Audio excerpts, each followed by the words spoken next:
Hello বন্ধুরা, কেমন আছো? আশা করি সবাই ভালো আছো, আমিও ভালো আছি। আজকে নতুন দিনে নতুন একটা ছোট্ট একটা মিনি ব্লগ নিয়ে চলে আসলাম তোমাদের কাছে। আজকের ব্লগটা হলো মানে আমরা বলেছিলাম না সানসিটি গিয়েছিলাম, তারই যে এখানে যে অ্যাকাউন্টিকাটা আছে, মানে যে অ্যাকাউন্টিকা না, যে মাছের সেটা আছে, তারই কিছু কিছু সুন্দর সুন্দর সামুদ্রিক মাছ, এত সুন্দর সুন্দর মাছ, সেটা ভিডিও করেছিলাম তোমাদের জন্য, তোমাদের কাছে শেয়ার করার জন্য। তোমরা দেখো, এত ভাল লাগছিলো ভিডিও, মানে মাছগুলো দেখতে, কত রকমের সুন্দর সুন্দর, মানে খুব বলার মতো নেই, খুব সুন্দর মাছ। এক একটা মাছ দেখতে এত কিউট লাগছিল, মনে হয়েছে সত্যি কাচের বাইরে হয়তো ধরতে পারতাম, তাও অনেক শান্তি হতো। এত সুন্দর ভিতরটা, এত ভালো লাগছিল।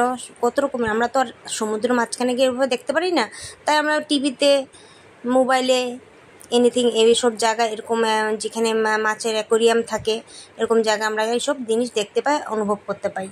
দেখতে পাচ্ছ কি সুন্দর, এত ভালো লাগছিলো দেখতে, কত সুন্দর সুন্দর সমুদ্রের নিচে যে এত সুন্দর সুন্দর মাছ থাকে, সেটা আমরা উপর থেকে বুঝতে পারি না। সেটা আমরা একমাত্র সমুদ্রে যখন আমরা এইসব দেখি, ভিডিও দেখি, বা অ্যাকোরিয়ামে কোনো এর সাথে জায়গায় গিয়ে ঘুরতে জায়গায় অ্যাকোরিয়াম দেখি, তখন আমরা বুঝতে পারি যে সমুদ্রটা নিচটা কত সুন্দর হয়।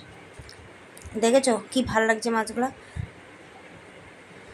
খুব সুন্দর মাছ। ভিতরটা এত সুন্দর ভালো লাগছিলো। আচ্ছা, তোমাদের যদি আমার এই ছোট্ট মিনি ব্লগটা যদি ভালো লাগে, তোমরা আমার চ্যানেলটা একটু সাবস্ক্রাইব, একটা লাইক চিহ্ন দেয়, নতুন ভিউয়ার হলে আমার একটা লাইক চিহ্ন দিয়ে সাবস্ক্রাইবকে আমার পাশে থাকো। আমিও সবার পাশে আছি, যা আমিও সবার ভিডিও দেখি। সবাই ভালো থাকো, সবাই জীবনে এইভাবে প্রোগ্রেস করো, উন্নতি করো। আমি চাই সবাই উন্নতি হোক। এরকম ছোটো ছোটো মিনি ব্লগ নিয়ে তোমাদের কাছে চলে আসবো। টাটা, বাই, সুস্থ থাকো, টাটা, থ্যাংক ইউ।